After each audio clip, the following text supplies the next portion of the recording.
everybody knows being in this industry and being married doesn't usually go together. So I know that you've been in a relationship for how long now?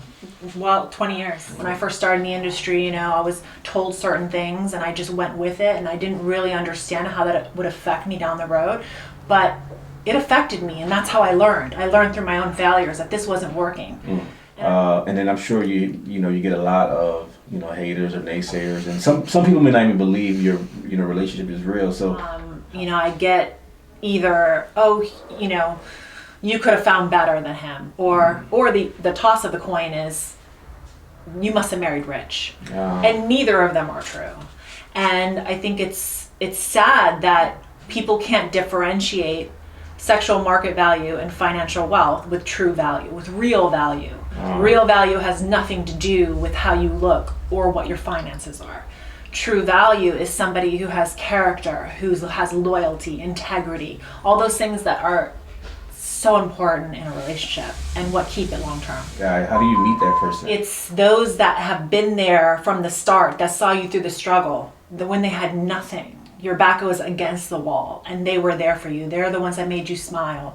They're the ones that kept you going, who picked you off when you didn't want to get off the bed, who had nothing to offer you, nothing tangible to offer you, but what they had was loyalty, friendship, all the things that are really, really important in any relationship. So many people are not willing to run the race with you. They just want to meet you at the end of the race and marry the winner or be with the winner. Yeah. One of the things you said, I want you to see if you could expound a little bit on. You said there's a war on men. Yes.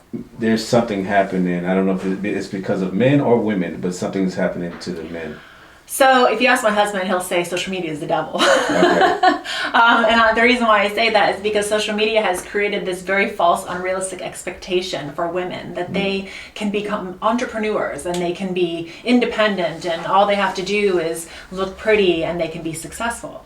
And that is absolutely false. I wish women would stop labeling themselves as the prize, or using marketing strategies meant to sell them things like women empowerment and don't settle and you can have it all. These are all marketing ploys designed to sell women. They are not realistic. They're not going to bring true happiness. And if you actually think that you're not going to have to trade off or to have sacrifices to have it all, you're disillusioning yourself. I just see this one-sided thing going on where it's okay for a woman to go, well, you know what? I demand him to do this. In order to be a good man, he's got to have 6 figures. He's got to be over 6 feet tall. He's got to pay the bill. He's got to do this is what makes a good man. But yet, if that man were to turn around and say the exact same thing, you need to look nice. You need to keep your body up.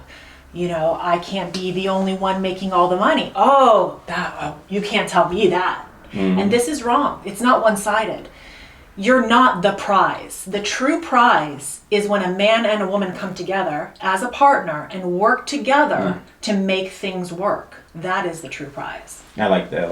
The way you said that. And then the women of today will be the women of tomorrow, and then they're just going to continue the same cycle and path of passing it down to their kids and so on. Does it? So right. Like, why is it okay for a woman to make minimum wage or to make her financial wealth through an immoral way? But if she's pretty, it's okay. She's high value. But if a man were to do the same thing, he's not high value. It's not fair. It's not equal. So you cannot demand, I want to be independent. I want to be, woman empowerment. I can do it all. But yet you're not letting him do the same thing. It goes both ways. Upset, and what is really concerning to me is that if we're here already right now in this state, in our society, in our world, is pointing fingers. It's the government's fault, it's OnlyFans' fault, it's Joe Rogan's fault, it's woman's fault, it's men's fault. Where are we going to be 10 years from now? Where are our children going to be? Where is the next generation going to be? At what point do we take accountability for our own actions? For my sake. So what would you say to someone who they're confused, a woman who's like, I hear what you're saying, but this is what I'm seeing. Like, how, like someone who's in the industry, how can I really say, I'm beautiful and these guys are coming after me, but I want to date them and I want to get married? Like, how can I tell the difference? So, treat people how you want to be treated. Yeah. And if they just listen to themselves, even if they just, wrote down their thoughts and reflected on that and said, would I like it if I said what I'm saying to this guy? Would I like that done back to me? 9 out of 10 is going to be no. Yeah, that makes sense. So you put that in perspective for a lot of, because again, It's never too late to change.